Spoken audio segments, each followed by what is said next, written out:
Jake Morrison stood in the center of the Galactic Council chamber. The massive room stretched above him like a cathedral made of metal and glass. Thousands of alien beings filled the seats around him. Their eyes, tentacles, and sensors all pointed in his direction. He had given this same speech in his head 100 times during the long journey to the council station. Now the moment had arrived. His hands were steady as he looked up at the speaker's platform where the council leaders sat. The fourth act speaker's crystal body pulsed with blue light. Ambassador Morrison, you may present Earth's position on the Zalari situation. Jake took a deep breath. The Zalari had attacked 3 more primitive worlds in the past month. They claimed they were saving these species from themselves. The truth was simple slavery dressed up in pretty words. The council knew this. Everyone knew this. But they would do nothing because the Zalari controlled too many shipping lanes. Honored Council, Jake began, his voice carrying clearly through the chamber's speakers. For 30 years humanity has served this body. We have fought your wars. We have died on your battlefields. We have solved problems that you created and then walked away from. Murmurs spread through the chamber. This was not the usual diplomatic language they expected from humans. Jake continued. 3 decades ago, you welcomed us as junior partners. You told us we could earn our place among the stars through service. We believed you. We gave you everything we had. In the human section of the gallery, Captain Lisa Barnes felt her heart racing. She commanded the heavy cruiser Defiance, one of 12 human warships currently docked at the station. Her orders were clear, but hearing Jake speak these words made everything real. We stopped the hegemony war that would have killed billions, Jake said, his voice growing stronger. We found peaceful solutions to the resource conflicts. We built the trade networks that keep your economies stable. We patrol the shipping lanes that pirates used to control. The Klaxon representative clicked his mandibles rapidly. Ambassador, surely you are not suggesting that humanity has been poorly treated. Your species has gained much from council membership. Jake turned to face the insect-like alien. What have we gained? The right to die for species that vote against us in every council session? The privilege of spending our blood and treasure to maintain peace between civilizations that hate each other? Admiral Rick Carter watched from his command center aboard the Earthship Sovereign. 68 human vessels were spread across the galaxy on various missions. All of them had received the same coded message 3 hours ago. All of them were already moving toward predetermined positions. Back in the chamber, Jake pulled out a data pad. The Zalari have enslaved 18 species in the past 5 years. 18. The council response has been to issue strongly worded statements and impose trade sanctions that last exactly as long as it takes for Zalari credits to change hands. The chamber fell silent. The truth hung in the air like a poison cloud. Yesterday, the Zalari attacked Kepler Prime, a world of farmers and artists who had never hurt anyone. The council's response? A request for humanity to send peacekeepers to stabilize the situation, clean up the mess, make the problem go away. Jake looked around the chamber, meeting the gaze of every alien leader he could see. We said no. The council voted to compel human intervention under Article 7 of the Defense Compact. 43 votes in favor, 1 against, ours. Dr. Amy Collins sat in the human diplomatic section, her hands clenched in her lap. She had spent 15 years studying alien cultures, building bridges between species, creating the scientific exchanges that had advanced galactic knowledge by centuries. All of it was about to end. The Defense Compact states that member species must contribute to galactic security according to their abilities, the Vorthak speaker said, its crystal form brightening. Humanity's abilities in conflict resolution are unmatched. You cannot simply refuse your obligations. Jake smiled for the first time since entering the chamber. It was not a pleasant expression. You misunderstand. We are not refusing our obligations. We are terminating our membership. The chamber exploded into chaos. Aliens shrieked, clicked, hummed, and roared in dozens of languages. The noise was deafening. You cannot leave the council, the collective's representative spoke through its translation device. No species has ever left the council. There is no law preventing withdrawal, Jake replied calmly. We checked. Multiple times. Captain Barnes received a message on her personal communicator. The recall order had been transmitted. Every human ship, every human facility, every human citizen was being called home. The largest evacuation in galactic history had begun. If humanity leaves, the outer rim will fall to chaos, warned the hegemony's war leader. The trade networks will collapse. The peace accords will crumble. Jake nodded. Yes, they will. And for the first time in 30 years, those will be your problems to solve. The Vorthak speaker's light pulsed rapidly, a sign of extreme agitation. You cannot abandon your responsibilities to galactic civilization. Watch us, Jake said simply. He turned and walked toward the chamber's exit. Behind him, aliens called out threats, promises, and desperate pleas. Some offered better terms, others threatened economic sanctions. A few even hinted at military action. Jake stopped at the chamber door and looked back one last time. For 3 decades, we have been your servants pretending to be your partners. We built your peace. We bled for your wars, we died for your causes. And what do we have to show for it? Nothing but a seat at a table where our voice means nothing. The chamber had gone completely silent. You taught us that in this galaxy only power matters. Thank you for the lesson. We will not forget it. Admiral Carter's final message reached every human vessel simultaneously. All ships, return to Sol. Operation Exodus is now active. Safe travels, and welcome home. As Jake Morrison walked out of the Galactic Council chamber for the last time, he felt the weight of history on his shoulders. Humanity was about to disappear from galactic civilization, but they would not go quietly into the night. Behind him, the greatest political crisis in galactic history was just beginning. The species that had built an empire on the backs of human sacrifice were about to learn what the galaxy looked like without their silent guardians. The moment humans walked away, everything changed. 6 months had passed since Jake Morrison walked out of the Galactic Council chamber. The galaxy was learning what life looked like without humans. Commander Ben Taylor stood on the bridge of the USS Liberty as it approached Starbase Echo for the final time. The massive station had been humanity's gift to galactic cooperation. Now it was being abandoned like everything else humans had built among the stars. Sir, we have 17 alien ships holding position around the station, reported Lieutenant Carol West from her sensor station. They're not approaching, but they're definitely watching. Ben nodded. He had expected this. Every piece of human technology was now precious beyond measure. The aliens were already fighting over the scraps humanity was leaving behind. Begin final evacuation procedures, Ben ordered.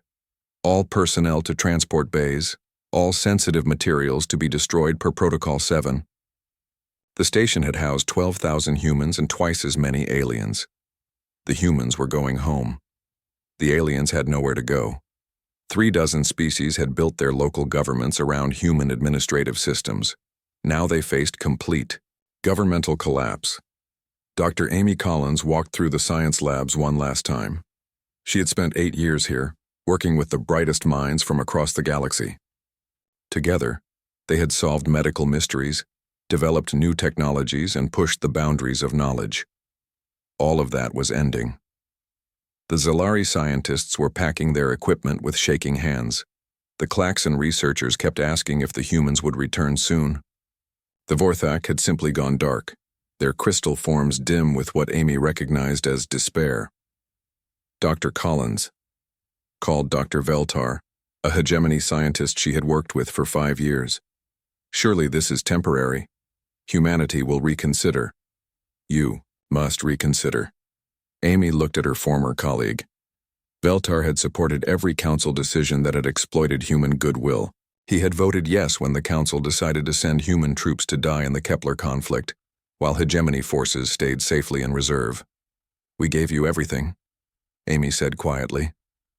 Our knowledge, our lives, our future. What did you give us in return? Veltar's 4 eyes blinked rapidly. Partnership, membership in the galactic community, the chance to be part of something greater. Partnership? Amy laughed, but there was no humor in it. Partners have equal voices. We were tools. useful tools that you could point at problems and watch us fix them. She turned away from Veltar and continued toward the transport bay. Behind her, she could hear the alien scientist calling her name, but she did not look back. On Earth, President Helen Martinez stood in the Situation Room, deep beneath the White House. The walls were covered with displays showing the exodus in real time. Every human settlement, every outpost, every research station was being evacuated. Status report, she requested. General Frank Lewis consulted his tablet. 93% of personnel have been retrieved. The remaining 7% are on ships currently in transit. Total human population being relocated 4.7 billion. And our alien friends? Panic. Complete panic. The Outer Rim trade network collapsed yesterday. Fighting has broken out in 17 sectors. The Klaxon Confederacy is requesting emergency food shipments. They apparently cannot manage their own supply chains. Martinez nodded grimly. What? About the search efforts? 12 different species have sent investigation teams to abandoned human colonies. They find nothing. Our cleanup protocols were thorough. The protocols had been developed over 15 years of careful planning. Humanity had learned early that in the galaxy, knowledge was power. Every human computer, every database, every piece of research had been systematically removed or destroyed. The aliens would inherit empty buildings and vacant landing pads, nothing more. Captain Laura Hill commanded the evacuation fleet responsible for the Centauri sector. Her ships moved from world to world, collecting human citizens and erasing all traces of their presence. It was delicate work that required perfect timing. Captain, we're receiving transmissions from the local government on Centauri 3, reported Communications Officer Pete Davis. They're begging us to stay. They say their economy will collapse without human traders. Laura had heard similar pleas from dozens of worlds. Continue with evacuation procedures. Do not respond to local transmissions. The truth was that most alien economies had become completely dependent on human efficiency. Humans could move cargo through space lanes that aliens considered too dangerous. They could negotiate deals between species that had been enemies for centuries. They could find solutions to resource problems that alien minds could not grasp. Without humans, trade routes were becoming death traps. Pirate fleets that had been suppressed for decades were emerging from hidden bases. The careful balance of power that humanity had maintained through 3 decades of careful diplomacy was crumbling. Dr. Steve Johnson supervised the final shutdown of the research facility on New Geneva. The base had been humanity's most advanced scientific outpost, a place where human and alien minds had worked together to push the boundaries of physics and medicine. All research data has been transferred, reported his assistant, Dr. Nancy Clark. Quantum computers are wiped clean. The aliens will inherit empty rooms and dead equipment. Steve looked out the facility's main window at the alien city below. Thousands of beings from dozens of species had built their lives around the human research base. Many of them had alien-human hybrid families. All of them were about to lose everything they had built. Sir, what about the mixed families? Nancy asked quietly. The aliens who married humans? They have a choice, Steve replied. Come with us or stay behind. But if they come, they cannot return. And if they stay, they will never see their human partners again. It was the hardest part of the evacuation. Love did not recognize species barriers, but humanity's exodus did. Every choice was permanent. Back at Starbase Echo, Commander Taylor watched the last human transport depart. The station's massive docking bays, once filled with human ships, now stood empty.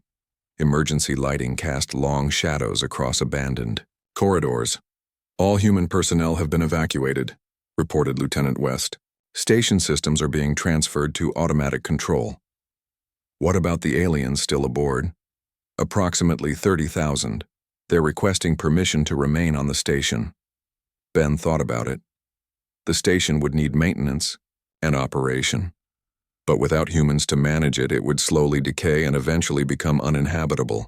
Inform them that the station is being transferred to Galactic Council control. We are no longer responsible for its operation or maintenance.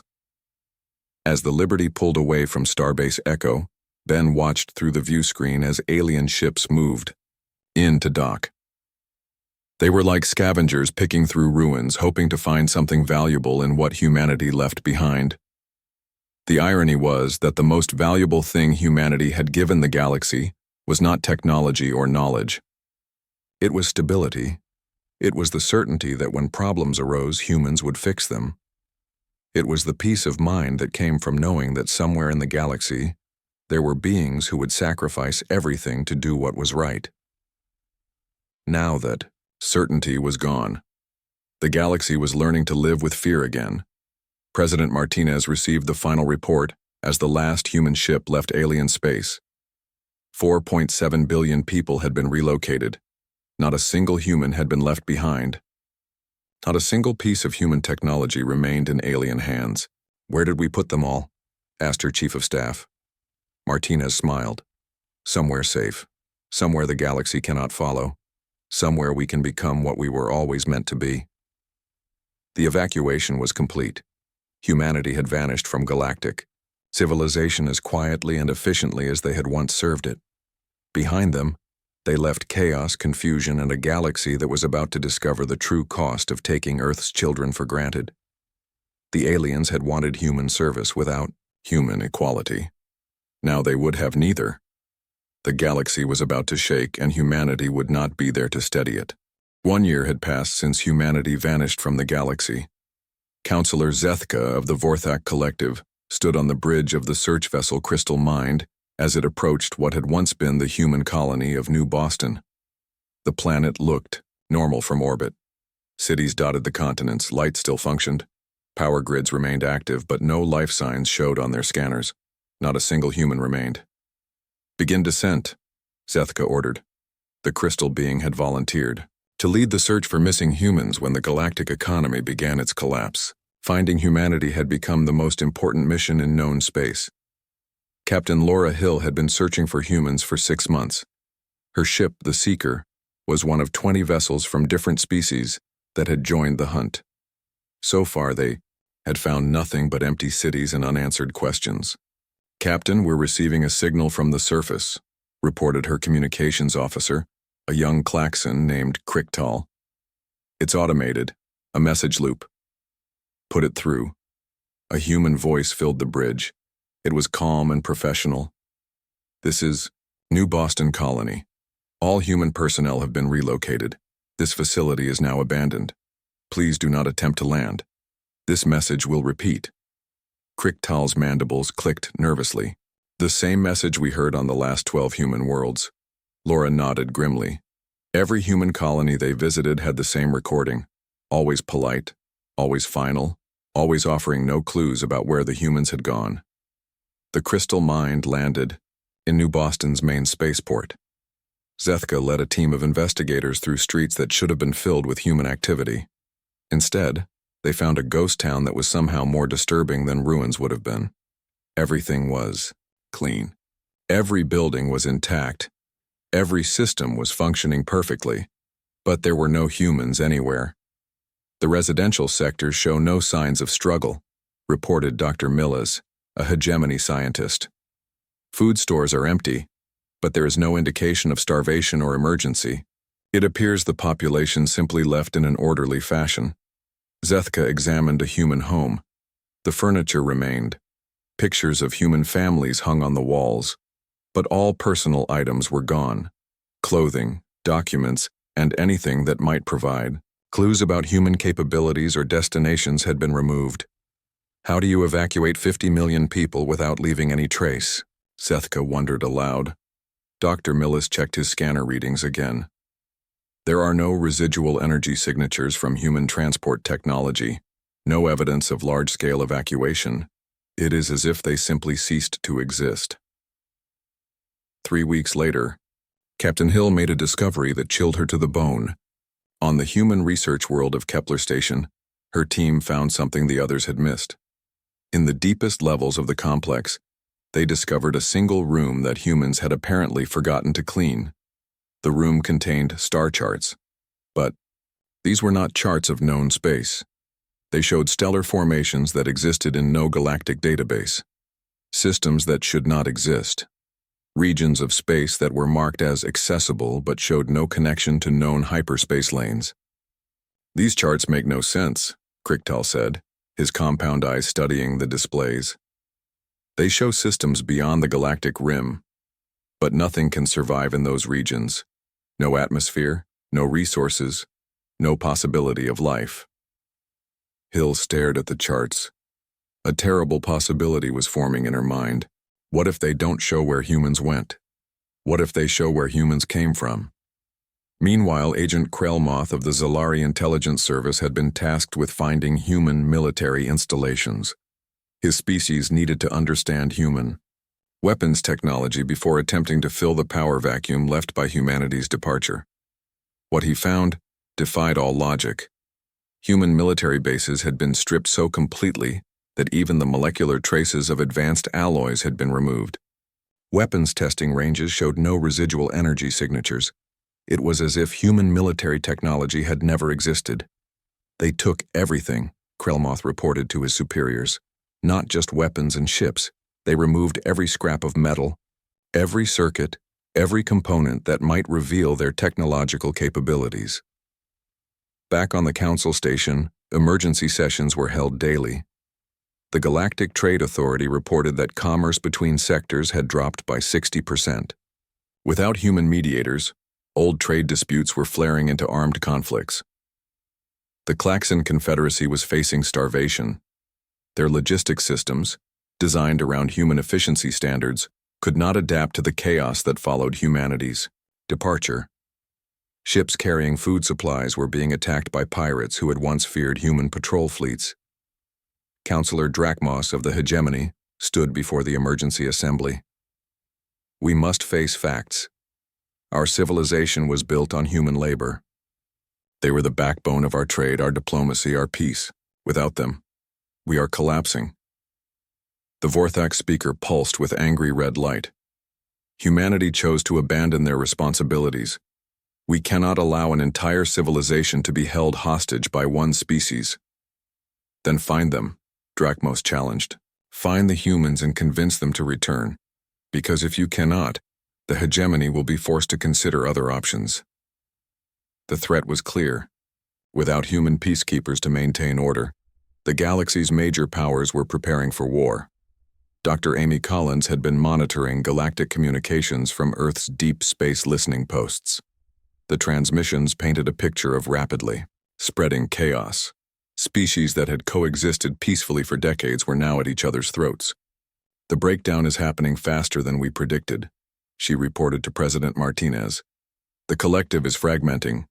3 member species have already declared independence and are fighting border wars." Martinez reviewed the intelligence reports. "Any sign they're adapting to our absence?" "None. If anything, they're becoming more dependent on the idea of our return. Some species have begun treating humans as mythical figures. They're building monuments to us and praying for our return." The truth was that humanity had never been just another galactic species. They had been the galaxy's immune system, fighting off chaos and maintaining stability. Without them, the galaxy was discovering how fragile its peace had always been. On the abandoned world of New Geneva, automated systems continued to function exactly as humans had programmed them. But the scientists who had once walked these halls were gone, taking with them the knowledge that had kept 1,000 different species working together. The galaxy was searching for humanity among the stars. But humanity was no longer among the stars the galaxy knew. They had gone somewhere else entirely, somewhere beyond the reach of alien sensors and the demands of alien politics. And in that hidden place, they were becoming something new. 2 years without humans had turned the galaxy into a battlefield. Admiral Kate Sanders watched from her hidden observation post as Hegemony and Alliance fleets destroyed each other over the Meridian trade route. The war had started over shipping rights that humans used to regulate with a single patrol ship and some careful diplomacy. Now thousands of vessels were dying in a conflict that served no purpose except to satisfy ancient hatreds. "Count the losses," Kate ordered her aide, Lieutenant Dan Foster. "Hegemony losses, 47 capital ships, 300 escorts. Alliance losses, 61 capital ships, 412 smaller vessels. Estimated casualties, 700,000 dead, 2 million wounded. Kate closed her eyes. In the old days, she would have taken a small human fleet into the combat zone. A few warning shots, some stern communication, and both sides would have backed down rather than face human disappointment. Now they were slaughtering each other with enthusiasm. Any sign they remember how to negotiate? No, sir. Both sides have requested human mediation through the old diplomatic channels. When no response came, they decided to settle the matter through violence. The observation post was one of dozens that humanity had established during their withdrawal. Hidden in asteroid fields and dead systems, they allowed humans to monitor galactic affairs without being detected. What they saw was the complete breakdown of everything humans had built. Dr. Paul Walker managed the communications monitoring station on the dark side of Luna. His job was to track alien transmissions and measure the speed of galactic collapse. The results were worse than anyone had predicted. The collective lost 3 more member species yesterday, he reported during the daily briefing. Internal fighting over resource allocation. The Zalari Empire is facing rebellion on 40% of their worlds. The Klaxon Confederacy has declared bankruptcy and is requesting emergency food aid from anyone willing to provide it. President Martinez reviewed the reports with growing amazement. How did they survive before we joined the council? They didn't, really, Dr. Walker replied. Before human contact, galactic civilization was smaller, more fragmented, and much more violent. We enabled them to build something larger than their natural capabilities could support. The truth was becoming clear. Galactic civilization had not been a partnership between equals. It had been a life support system maintained by human effort, with other species as the beneficiaries. Commander Bill Stone led a reconnaissance mission to the former site of the neutral zone. The region had once been a carefully maintained buffer between hostile empires, patrolled by human peacekeepers who prevented border incidents from escalating into wars. Now, it was a wasteland. Burnt-out stations drifted in space. Destroyed ships created navigation hazards. The careful balance that humans had maintained for 30 years had been shattered in less than 24 months. Sir, we're detecting a distress signal, reported Ensign Mary Torres from her sensor station. Klaxon merchant vessel, under attack, by hegemony raiders. Stone watched the tactical display as the merchant ship's shields failed under sustained fire. Once, human patrol ships would have responded to such distress calls within minutes. Now the merchant ship died alone while its killers escaped into the darkness. Should we intervene, sir? Stone shook his head. Our orders are clear. Observe only. We are no longer the galaxy's police force. It was painful to watch, but necessary. The galaxy needed to learn that actions had consequences. 30 years of taking human sacrifice for granted had led to this moment. On Earth, Dr. Amy Collins worked in the Advanced Research Division. Her new job was to study the reports coming in from observation posts and monitoring stations. What she found was a civilization in complete collapse. The pirate problem is spreading faster than we anticipated, she told her research team. Without human naval patrols, raider fleets have grown bold enough to attack Council worlds directly. The Crimson Fleet, once a minor nuisance that human patrols kept contained, now controlled entire star systems. The Void Hunters had emerged from the Dark Nebula and were systematically destroying shipping in the core sectors. Pirates who had spent decades hiding from human law enforcement were now the dominant force in many regions. How are the Council worlds responding? Asked Dr. Lisa Chang. Poorly. The Vorthak hired mercenaries, but they lack the coordination and skill of human forces. The Klaxons are trying to negotiate with the pirates, offering tribute for safe passage. The hegemony is attempting to fight, but their military doctrine was built around human support. The galaxy's military forces had become dependent on human tactical genius. Alien commanders had grown comfortable letting human officers plan their battles and solve their strategic problems. Without that support, they were fumbling through conflicts like children playing with weapons they did not understand. Captain Carol Evans commanded the monitoring station in the Ross sector. Her job was to track the spread of chaos and measure how quickly galactic civilization was dissolving. The breakdown is accelerating, she reported.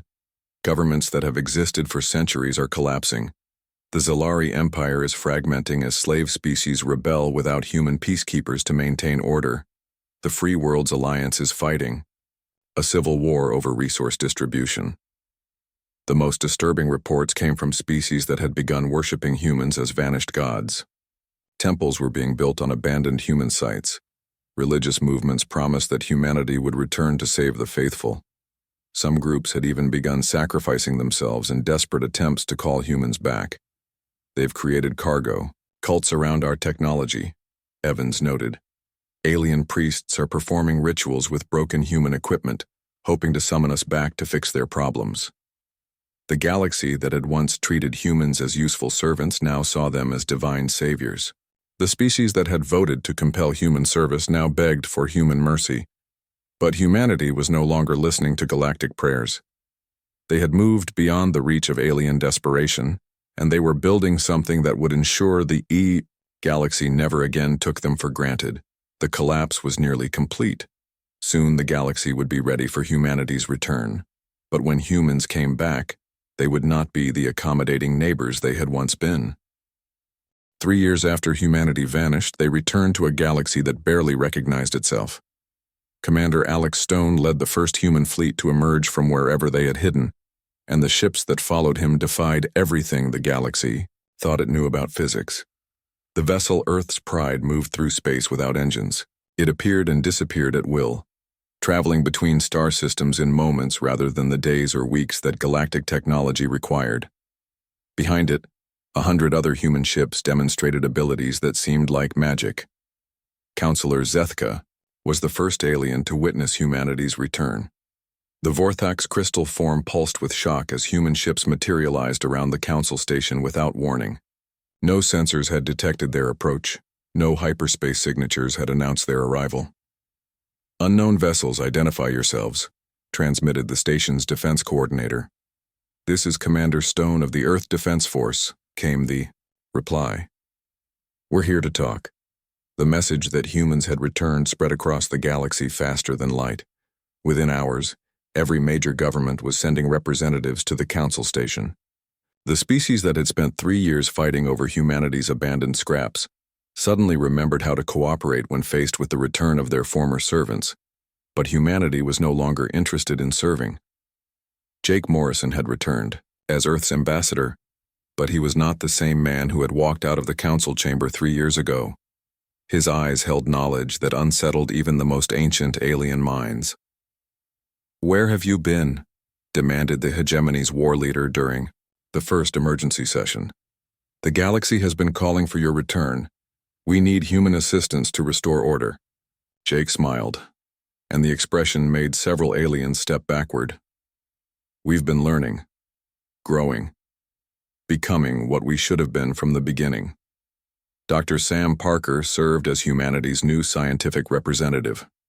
When the Vorthak Collective requested access to human research data, his response shocked the assembly. "Our technology is no longer compatible with galactic science," he explained calmly. "We have moved beyond the limitations that constrain your civilizations." To demonstrate his point, Dr. Parker activated a small device. The air in the chamber shimmered, and suddenly everyone could see through the walls of the station. They could observe the quantum structure of matter itself. The device was creating a window into dimensions that alien science insisted could not exist. "How is this possible?" whispered Dr. Veltar, the hegemony scientist who had once worked with Dr. Amy Collins. 3 years of uninterrupted research," Dr. Parker replied. 3 years without council restrictions on dangerous experiments. 3 years without alien politics limiting our advancement. The truth was staggering. During their absence, humanity had not simply hidden in some remote corner of space. They had discovered how to access parallel dimensions, realms where the laws of physics could be rewritten through will and understanding. General Lisa Carter commanded the new Human Defense Corps, and her demonstration of their capabilities ended the Great War in a single day. Human ships appeared simultaneously in every battle zone across the galaxy. Not hundreds of ships, not thousands, Millions. The Hegemony and Alliance fleets found themselves surrounded by vessels that could ignore their weapons and disable their ships with technologies that operated outside known science. Within hours, every warship in the galaxy had been peacefully but irresistibly shut down. "The fighting stops now," General Carter broadcast to both sides. "Return to your home systems. Resume peaceful operations. This is not a request." When the Hegemony commander tried to order his ships to attack the human vessels, his weapons simply would not fire. His engines would not start.